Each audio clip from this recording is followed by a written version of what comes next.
we don't want the tearing down of doulas and birth workers. And it's a very fine line because a lot of hospitals don't want to work with doulas. A lot of doctors don't want to work with doulas. I just desire to be an asset to all the people I'm around. And so that's my driving force for it. And I keep, fighting for those inroads. Welcome to the Sex, Birth, Trauma podcast, where we ask the big questions about things that really matter in our time. We talk about sex, birth, and motherhood, womanhood, relationships, and power. The common thread is embodiment and all the ways that we can become more human and more humane, to love more and to love better. I'm Kimberly and Johnson, and I'm so happy that you're here. Today we have a really special guest. Some of you probably already know her. Haize Hawke is a certified doula and a student midwife. She's also a spiritual counselor and community leader, a mother. And like many birth professionals in the pandemic, she served those who generally don't have access to resources, finding them food, supplies, and at times shelter, known as full spectrum doula care. Some of you may recognize her because as a community, we came together to support her. Last year in her midwifery studies, we had a successful fundraising campaign. And thanks, Haize, for being here. You're welcome. Thank you. I want to talk to you about you've begun training doulas. In the doula world, wow. I mean, 10 years ago, I don't think most people had even heard the word doula. And now most people wouldn't think of having a baby without a doula, or at least they think maybe they need one. And the training of doulas has gone from something that was really it was originally decentralized. Then it became centralized. And I feel like we're in a moment of decentralization. So I just wanted to talk to you about your doula training and how you situate this question in yourself. Okay, first of all, I love my doula training. I love it. And I never thought I would do that. I mean, I wasn't a teacher or anything, but out of this realignment that happened in our world last year and this year, I saw the need, like people started asking me. More people were home and looking to shift things and looking for a deeper exploration of themselves and their purpose. And so I literally started a group for coaching pregnant mamas, wherever they were, and they wanted to take a deep dive. Every week we would do that. Out of that, literally I had all these different midwives and birth workers like sending me DMs asking me if they could take this class too, if they could be a part of it too. Is there a training that goes with it? And it just kind of led to all of this. And so I decided to do a small beta group, very small group, like 12, 13 people, and see how I did and see if I was any good at it, see what I had to offer, just to fill it out. Because I was like, first of all, where am I going to find time for this? Mama of 3, they're all home. And I'm working and supporting and taking care of my father. There was a lot.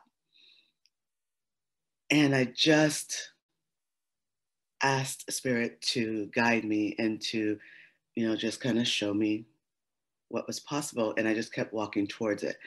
It ended up being one of the most amazing, magical experiences of my life. Like, I actually am good at it.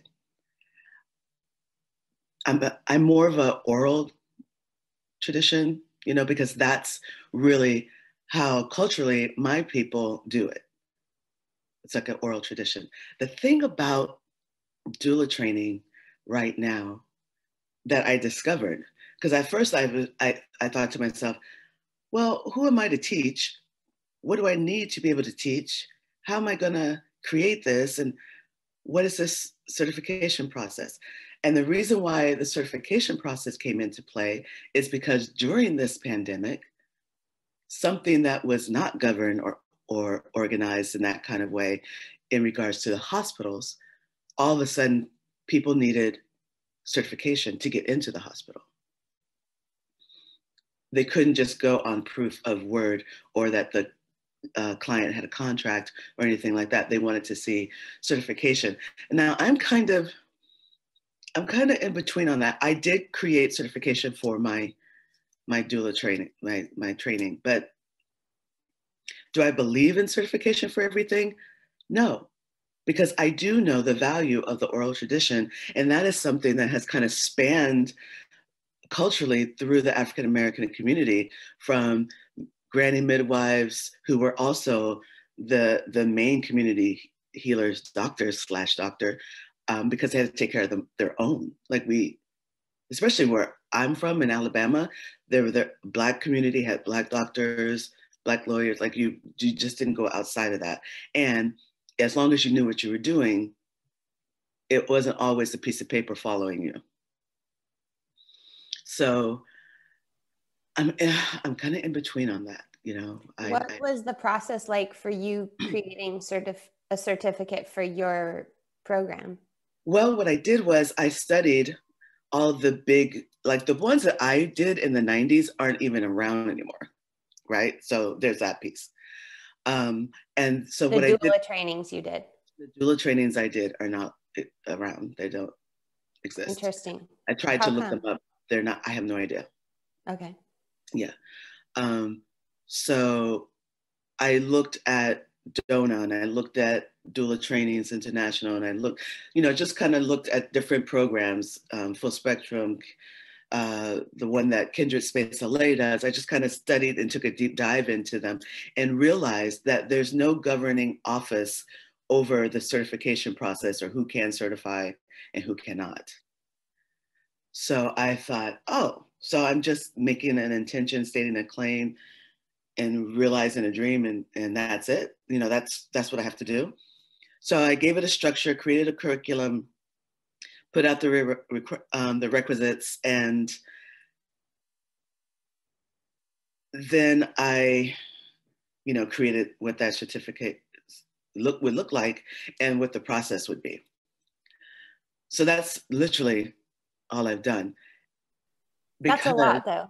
I mean, no, you're right. It is a lot. It is a lot. And you're responsible. You have to follow through, and you got to look at how they're going to be recertified and what the credentials are. It's a thing. So now I'm holding this community of birth workers, and I have to do it responsibly and with integrity. And I can't just let it be slipshod, and I can't let somebody who's going into this work and this calling under my name looking crazy. We just, no. And also my curriculum is not the standard curriculum, because these people literally were asking me to train them the way I do it, the Haize way, which is not the normal comfort measures, anatomy. I go into spiritual, the ancestry. I'm looking at, I'm doing a lot with the masculine, the feminine, the divine of each aspect, and talking about the archetypes. That's not in the standard training for doulas, but it's very essential to me in my work, as well as, I have a huge component that's on nutrition, huge component that's on herbology, huge component that's on homeopathy. Like, it's just a lot, and it requires a lot of reading, and yeah. So that's literally how it all came to be. And I'm getting ready for my third. So I've got the second group, the second cohort is almost done. We're going on the final things, and then they'll meet their prerequisites, and then I'll send them the certificates, so it's really, really cool.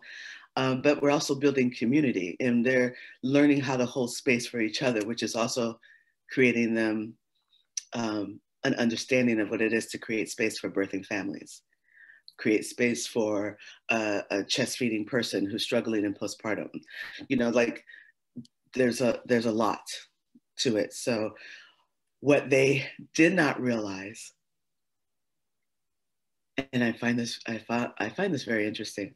What they did not realize is that they have to do so much inner work on themselves so that they can even show up to be present for these people. And I was like, well, I don't know what you were thinking, because this is literally what I did. And I'm telling them exactly what I did. And I'm giving them all my stuff. Like, because I don't own anything. Like, no one's got ownership on all of this stuff. So my contracts, my forms, my curriculum, all the things I use, I'm just kind of gifting them, and then I'm teaching them how to build relationships for communities, so they have different modalities that they can work with their clients, because I have one-on-one relationships, and that gives me another deeper way of supporting my families, because I can call somebody, send a text at home, say, hi, I have a mama, she's da-da-da, could you do this, ba-ba-ba-ba, and just handle it and get it done.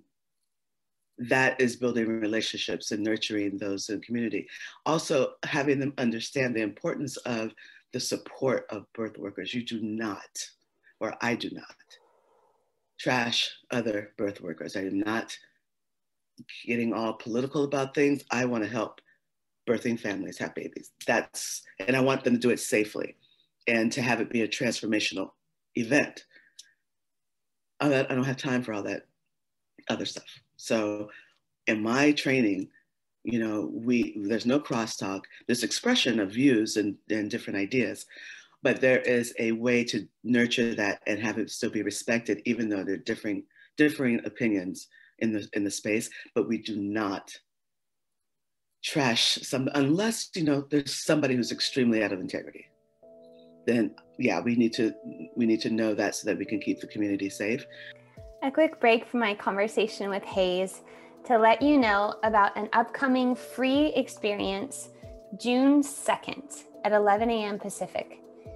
We love it when you join live, but you're also welcome to listen to the recording if you sign up at kimberlyannjohnson.com/mother.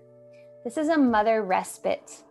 Before you flip the tables, walk out, or burn it all down, come and rest. Lay it all down for this one free 1-hour mini retreat. It's just for you. Let yourself be led and taken care of. I'll take charge and I'll tell you what to do, but only for an hour. And you never have to follow my directions. Oh, this year's been a doozy. Mothers are sorceresses and martial artists. And if you're feeling tired, exhausted, defeated, confused, you're not alone. Even the black belts among us have been seriously challenged. In this hour, we're going to breathe, move, connect, rest. I want you to come and feel held and seen. Please come together with us in community in this moment of tremendous transition, grief, uncertainty, and wonder. KimberlyannJohnson.com/mother. Tell your friends, join your friends. I cannot wait to be with you on June 2nd at 11 a.m. Pacific time. And now back to my conversation with Haize.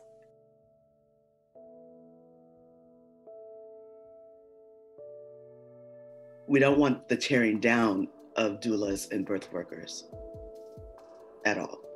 And it's a very fine line, because a lot of hospitals don't want to work with doulas. A lot of doctors don't want to work with doulas. They despise them. And I just desire to be an asset to all the people I'm around. And so that's my driving force for it. And I keep, fighting for those inroads so that we can build a better relationship. I fight for relationships with pediatricians, especially as a student midwife, understanding the relationship between the midwife and the pediatrician is really important, because they really don't get midwives. They don't understand that midwives are licensed to care for a newborn for 2 weeks. So if you're working together on breastfeeding, on maybe jaundice or things like that, you're working together, the outcomes are better. And I don't understand all the competition stuff. I just don't get it. There's enough work for everybody. My person is not going to be someone else's person. There's no, you know, some people are always going to want to have babies in the hospital. Some people are always going to want to have babies at home. There's no reason for this combativeness, this competition thing, and this, you know, I mean, midwives have been chastised, degraded, disenfranchised from the beginning. All the information appropriated, and then, you know, they're slaughtered, basically. So I'm just trying to change that, because I really feel it's important that everyone has their birth where they desire it to be, and no judgment should happen on it. It's just about empowering those families, and that's what's important to me. So that is, you know, something that I spend a lot of time on in my training, because, you know, within the doula community, there's a lot of stuff. Yeah, I mean, you have said so many important things, and one thing I want to reflect back to you is just how much you've done in this year, right? Today, it's March 10th, it's 2021. We're about a year into shelter in place. And like what you just expressed to me is that you have 3 children at home, you're taking care of your father, you have paid birthing clients, you have unpaid birthing clients who you've been helping and sourcing in the community. And then you had this inside out call of people requesting a service from you, and you probably someone, I mean, if you're an oral tradition person, I'm very much similar in terms of I like to be in the flow. I like to be able to just follow the thread of what's happening. And when I start to feel like if I had to choose improvisation or scripting, I'll choose improv every time, because the scripting is like, oh, I don't know. So creating a form out of every, you know, naming what you're doing, the Haize way, and then creating form to something that is the culmination of 20 or 30 years or more of your whole life of an intergenerational experience. That is a huge undertaking. So just, I'm proud. I like the word proud, but I'm just so excited for the world and proud that you did that, and like sending you as much positive energy and strength as I can for all of everything that you're holding, but that your system is actually like, oh yeah, I'm not sure I can do it, but actually I did it and I'm good at it. And I'm really good at it. And you're good at doing it in a new way. So I just want to say that, like, amazing. That is a lot in 1 year. When you speak it back like that, I'm like, wow, yeah, it is. And you're right. I think we have to do it for each other, because when we're in the middle of it, it's just like, oh yeah, and then I take care of that, and then I do that, and then I do that, because we're just responding. And, you know, we have our meditations and we have to cook and we have, you know, but it's like, whoa, wow. Okay. Like you're on your 3rd cohort of a doula certification, and you didn't even imagine that you would be in this place. Not at all. So I'm so excited about that. And then I 100% share your philosophy on, it's been a huge frustration of mine that people who do not have power traditionally, doulas and midwives. I mean, the reason people become doulas is because they feel that people who give birth are not supported by the system. And so we need, and if we don't like the word advocate, fine, change the word. But like, we need allyship, we need companionship, we need extra of what the culture's not handing us in order to birth well. And for everyone to turn against each other is like, wait, hold on. There's actually something out there that's a bigger mission than we should be shoulder to shoulder. And we don't have to be the same. Like you said, there's someone for everyone. Yes, we need to not be harmful. And maybe what's harmful is different. But what I see is that people become doulas because they have their own birth trauma or their own pelvic trauma. So their system wants to renegotiate that. And the doula space is great. We've completely lost touch with most of what is feminine, the quality of feminine. And so if we want sort of an apprenticeship to the feminine, it's like, okay, doula training is a good place to be in an apprenticeship to the feminine. And we want that approximation. But then, as you said, this is inner work. It's like, if your system, if you are in a fighter, and that's what I see is a bunch of people in a fight or flight sympathetic state under threat, turning it outward to the world, and then projecting it onto other groups. And it's safer to trash another doula than it is to talk to a doctor or to talk to a politician or to talk to your partner, frankly. So it's just easier because it's out there and then you can make a public statement. And everyone listening to this podcast knows that because they're interested in it. But it's just so important that we protect our energy, because really that's a misuse of energy. And as birth workers, or just frankly parents or people that are trying to evolve into this new world where we right now, we need to be in homogenous groups. Lots of times, Black people are going to feel safer with Black practitioners. White people, who knows? And but like this need to separate is an important part of differentiation, of saying like, no, this is my culture and you've taken my culture, and hey, wait a second, like this is where this goes. But we also have to and if we're drawn to it, there need to be spaces where we can sit with difference and conflict and not make other people wrong because of it.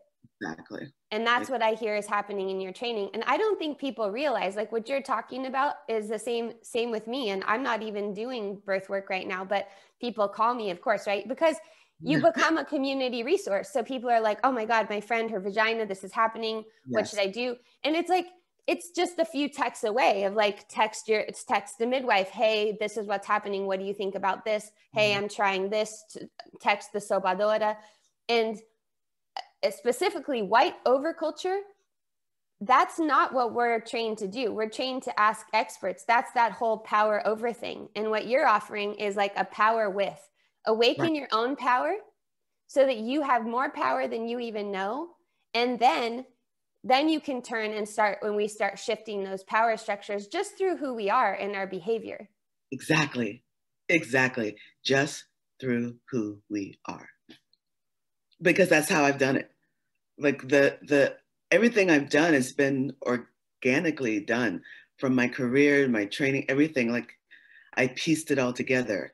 I forged my way, and the relationships I've built are all done organically and just through my desire to learn, my desire to connect, my desire to be more, to be better, everything. I mean, my social media platform, same thing. I've not changed anything. I've been very consistently posting about motivation or inspiration, birth, or quotes, life quotes and things. And I've been doing that for years. And it's just me staying the course and not being deterred from what's real for me about this work.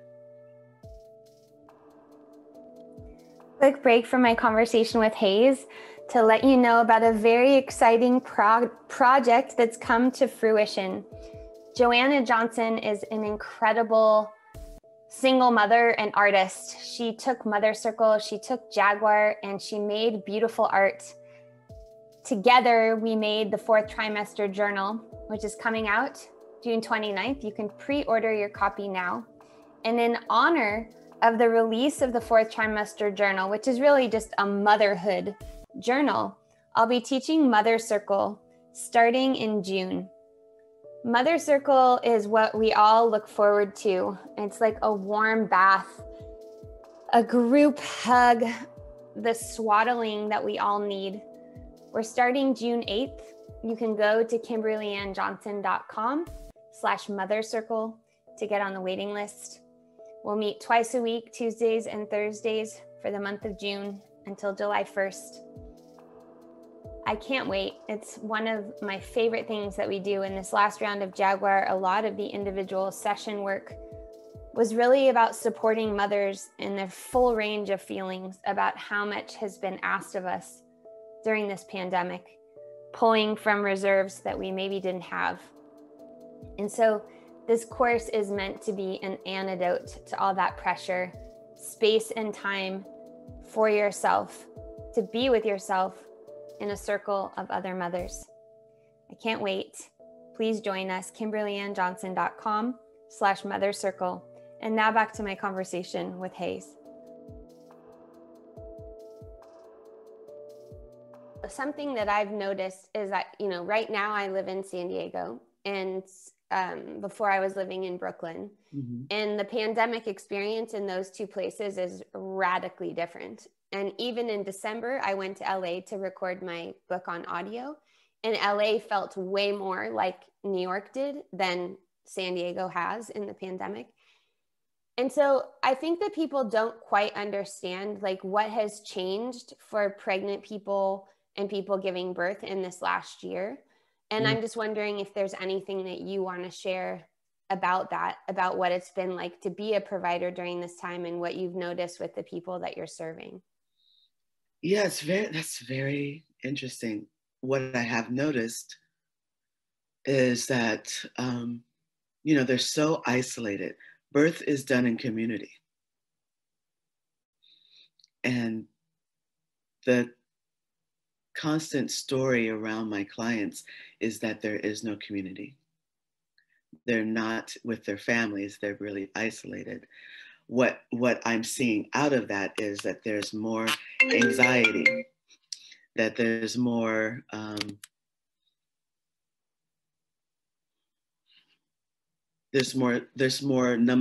more numbers of hypertension, gestational diabetes, and not actually in the Black community, in the Black and Brown community, but in those who identify as white from birth. That has been actually the most incredible thing. And I believe it's because, and I think I've spoken about this before, I believe it's because the stress and the pressure that they're living under is something that Black and Brown people have been used to.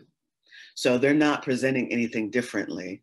Those numbers are still pretty much the same, unless they're really impacted by COVID, like through loss of work and things like that.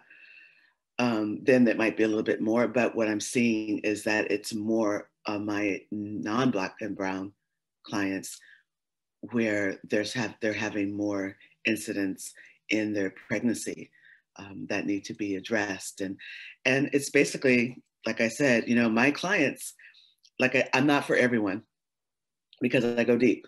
And if you don't want to go deep, I'm probably not your doula. I pretty much know I'm not your doula. And I'm going to refer to somebody who I think would be great for you, right? Because they have to do the work. And if they're coming to me and the work's not done, we're diving in. If they want a deep, meaningful, transformational, spiritual, sacred birth, then that's what we're doing. If they want somebody to just kind of placate, I don't placate. You know, I really take it seriously. I really believe in birth. I believe in the bodies to birth. I believe in the rite of passage of birth. I believe in the transformation of birth.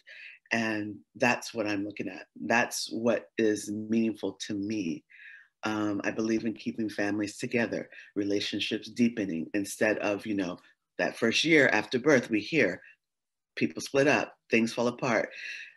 They lose themselves. They drop into motherhood, and that's all they are. And we're full spectrum people, beings. We have lots of interests, and we can continue to grow and experience and learn together through the birth of a baby, not have it be a loss, you know? So there's a lot I'm doing, all that to say. But those are the things I've noticed. And those are the things that I really try to bring my clients back to homeostasis, so that we don't, if I can get them early enough, I can prevent those things. I can see them in the anxiousness and the constant calling and the text and the worry. They're fearful. They're like in stress mode. So if I can talk them down, if I can support them with nutrition, with meditation, with Reiki, with all the things that I do, then that's, you know, that's an achievement. If I can reverse the condition that's presenting, i.e. high blood pressure, gestational diabetes, then, you know, that's a huge achievement. And that's what I've been doing. Like anybody who's presenting, I'm helping them navigate it and getting them to a place where they're not high risk. getting them to a place where they are empowered by what's happening, not defeated, not fearful. So how do you make yourself available so that people are texting you and calling you, but maintain your own boundaries? Well, it's been a learning process, right?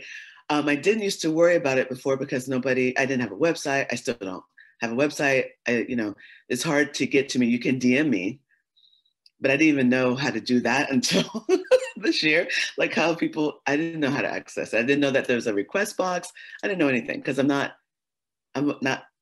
just, if I'm on, I'm hitting it, I'm quitting it, and I'm going back to work. And I don't really spend a lot of time there. So word of mouth is how people are finding me. Now they can find me on Instagram. Now I have some help looking through my DMs. I get a lot of DMs. I can only do what I can do. My friends have access to me through the phone, through email. And I do get a lot, you're right. And if I can get on top of it, I will support, reply, and advise and direct. But just because I'm up in the morning doesn't mean I'm available in the morning. I am not working unless it's a birth-related emergency until 10 o'clock. So I get up early, yes, because I have a lot of my own practice to do, but I'm not available. I will discuss things after 10. I'm also not available after a certain time of night. I love my sleep. I need my sleep. And my evening routine is really important to me, as well as my morning routine. So those things are non-negotiable unless there's a birth, right? Unless there's. How do you, because you must be on call a lot, right? I am on call quite often, but when I'm off, I'm way off. My phone goes off and I go out to the desert or go to, Ojai. My favorite places to go are Ojai, Joshua Tree, to get away when I need to decompress, because I can do it quickly. But yeah, my phone goes off. I'm in my garden. I'm just being with my kids, connecting with my sister.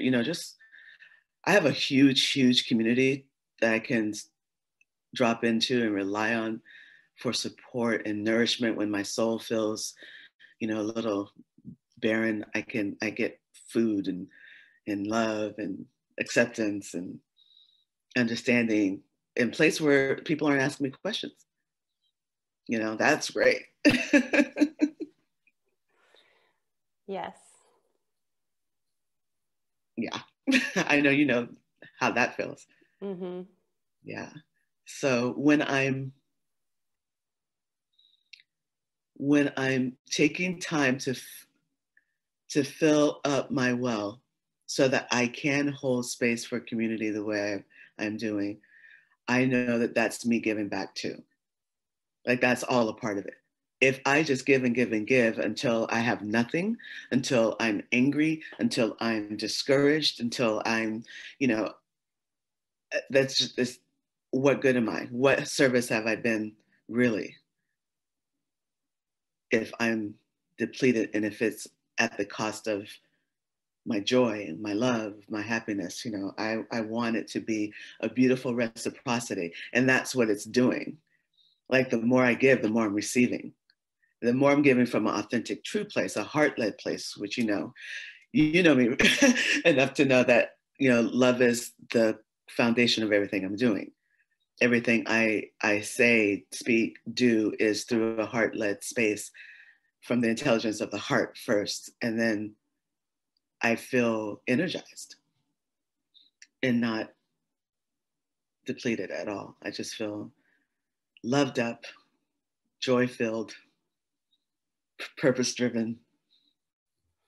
I love what you said about how this was a few minutes ago. You said, I believe in relationships. I stand for relationships. And that was something that always kind of surprises me about my first book. And people tell me, like, your book is so much about relationships. And for me, I think it was because that did fall apart after the first year. And I have been parenting alone. And when I'm serving couples and women, there's always, our souls have journeys, and, there's so many different ways that relationships can evolve and change form. But ultimately, I'm rooting for people to get these skills and to do this work so that there is an intact bond that brought the baby into the world that could stay there. And I'm curious, I mean, you're a birth doula, but you're a full spectrum doula. So when you're working with people, are you working with them well into postpartum, or do you pass them off to a postpartum doula, or how does that work for you? Basically for myself, I do a few postpartum visits, 1 week, 3 weeks, 6 weeks. That's kind of my norm.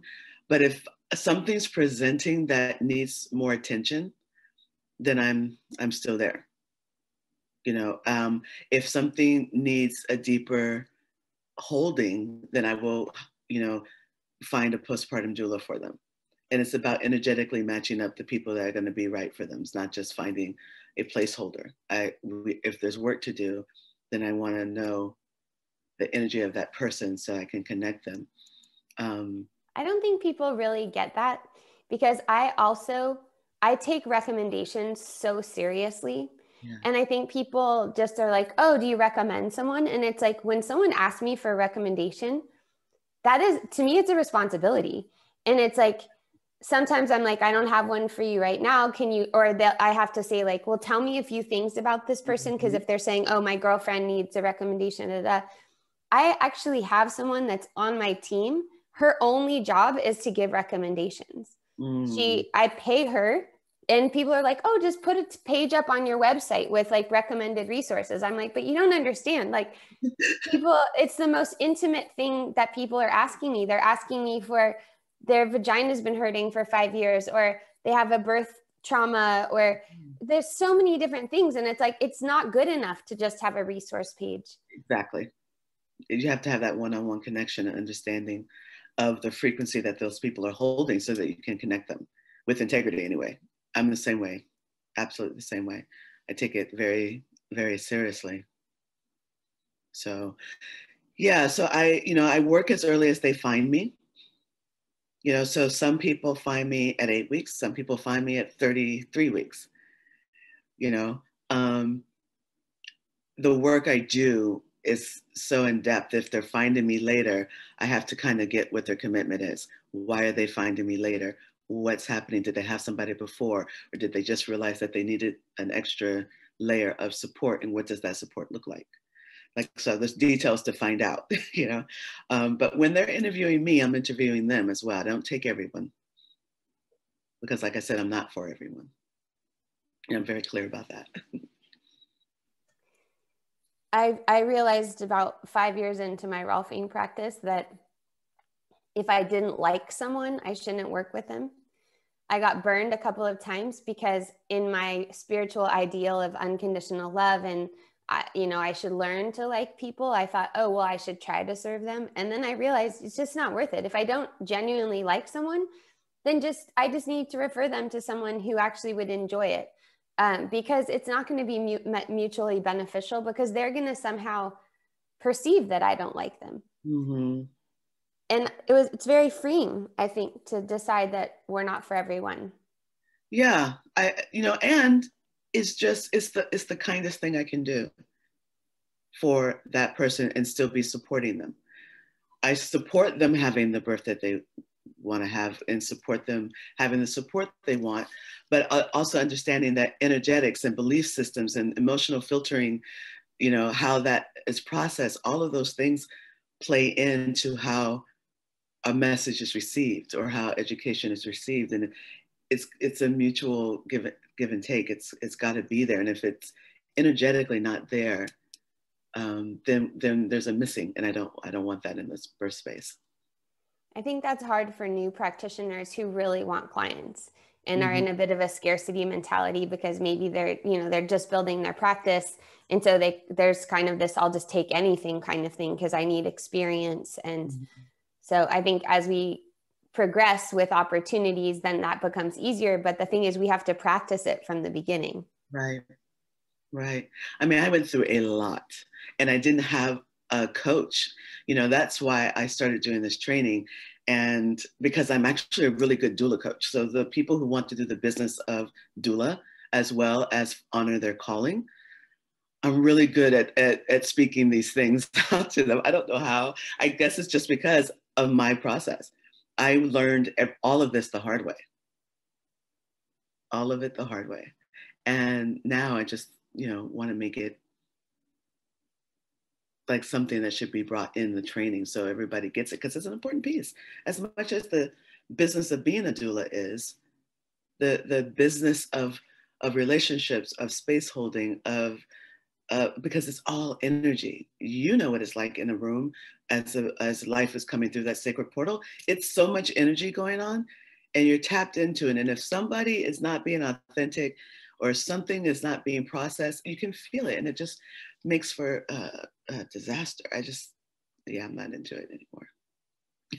I cut it off at the interview. I'm like, you know what? I don't really think that I'm a doula for you, but I have the perfect person for you. And I have some people I would really love if you would take my references. But I do think that we're not the exact fit.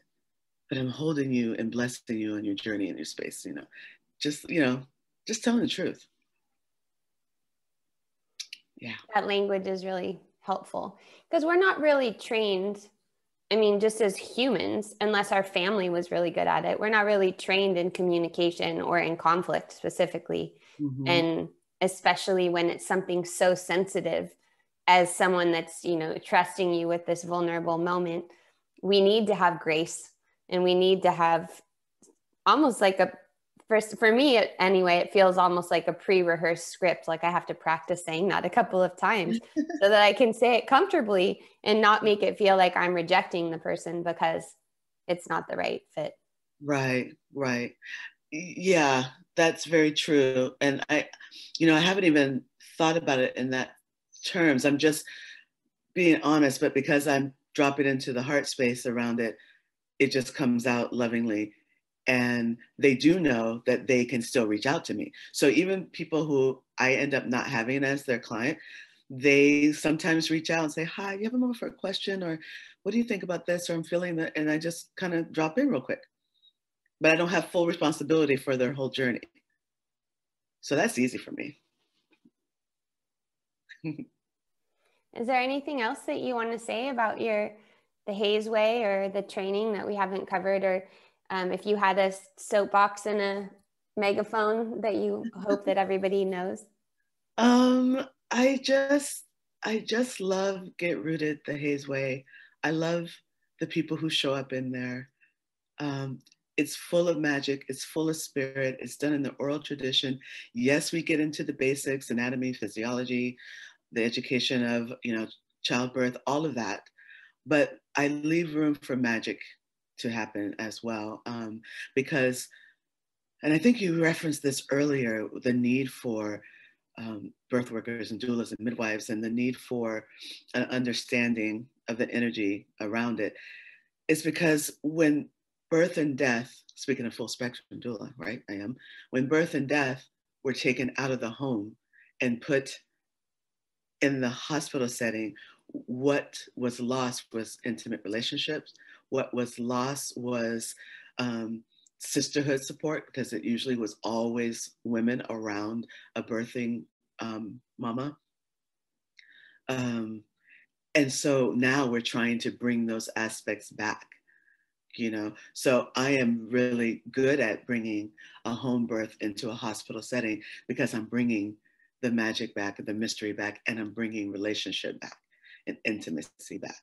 And so I just don't have it change because it's in a hospital setting.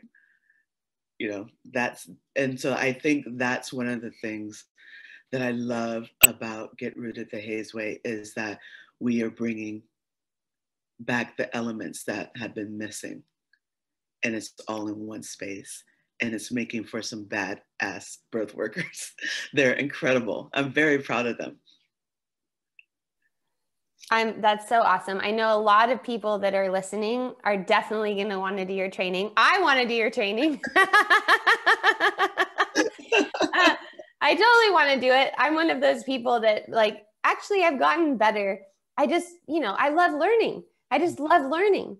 And I love learning new things, and I love being a student again. And I love being in space that other people are holding. And then, you know, it always comes a time where we have to like put the brakes on that and offer what we've already, you know, integrate and offer what we've already learned. Correct. But, if people want to join, I know you said you don't, do you have a website or you don't have? I don't. Okay. If they want to join the training. Yeah, I have a link tree on my Instagram. Oh, Instagram perfect. is the way people really get to me. Okay. I have a YouTube channel, things like that I'm working on creating. And my YouTube channel is going to be, it does have my Instagram videos on it, but a deeper dive into meditation, birth meditation, affirmations, and things like that. That's what that's going to be. But, you know, they can email me at getrooteddoula@gmail.com. Great. I'm going to put all these links in the show notes too. Oh, okay. Thank you. But if you're listening and you're interested in the training, then you can go to Haize's Instagram, pull up the link tree, and that's where it will be. Yeah. Or if they're looking for a doula coach to like talk about their business and see what aspects they're missing, they can reach me there too.